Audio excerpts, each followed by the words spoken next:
what emerged from this paper basically is that decided certain core components of emotion based on what all these people are saying, right? So for example, one of them is your physical or somatic component, that whenever you feel an emotion, there is a definite physical component. Like when you're angry, your pulse rate might increase.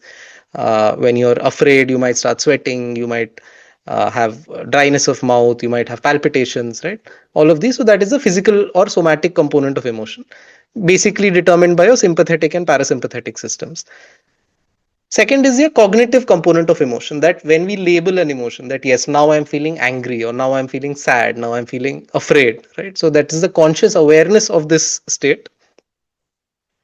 Third is based on triggers, like I think what Shreya said, right? It is the response you have to an external stimulus. So you can define an emotion as something that is in response to certain types of stimuli. So, for example, if there is a dangerous stimulus in front of you, the emotion that you feel might be fear. So, what you feel in that moment is an emotion. The fourth is based on your response to that. I think Brinda had said something along those lines, that whenever you're feeling something, what response you have to that is also a component of your emotion. You may change your facial expressions, you may make certain movements, you may do certain activities, you may say certain things. All of this motor behavioral response is also a component of emotion.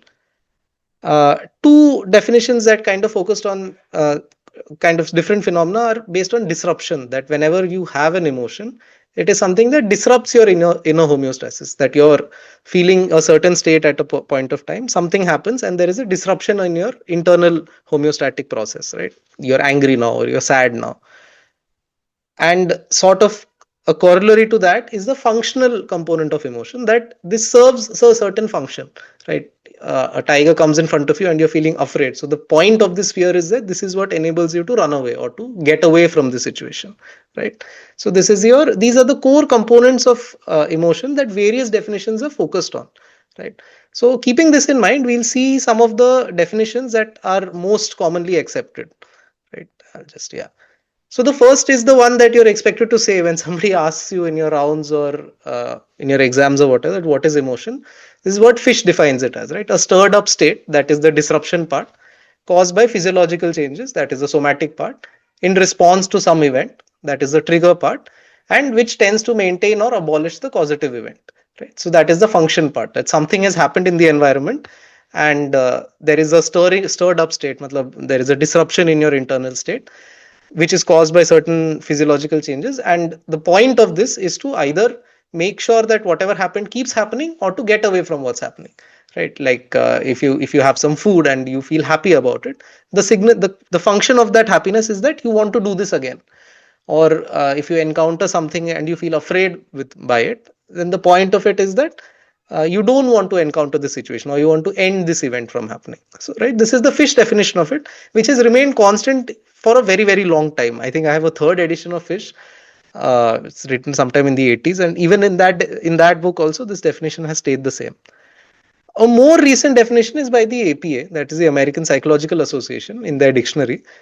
They have a more, I feel, reasonable explanation, or at least meaningful definition of emotion, that it's a complex reaction pattern, that is your behavior part, involving experiential, behavioral, and physiological elements, right? Experiential is basically your cognition of your experience, behavioral, as the name implies, and physiological elements by which an individual attempts to deal with personally significant matter or event. So this personally significant part is something that they have added, that this is something, all emotions are only felt in response to something which is personally significant. So there is a component of motivation that has been added to this, right?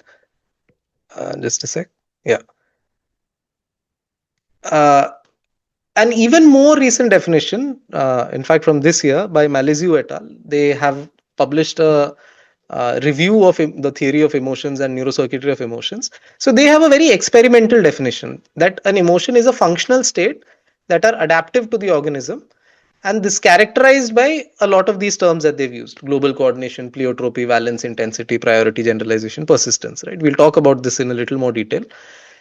So their focus is basically, how do you measure emotion? Like if you want to do a study about emotion, uh, the internal state of the person cannot really be measured, right? You can't really know what is going on. So we generally tend to rely on self reports of emotion.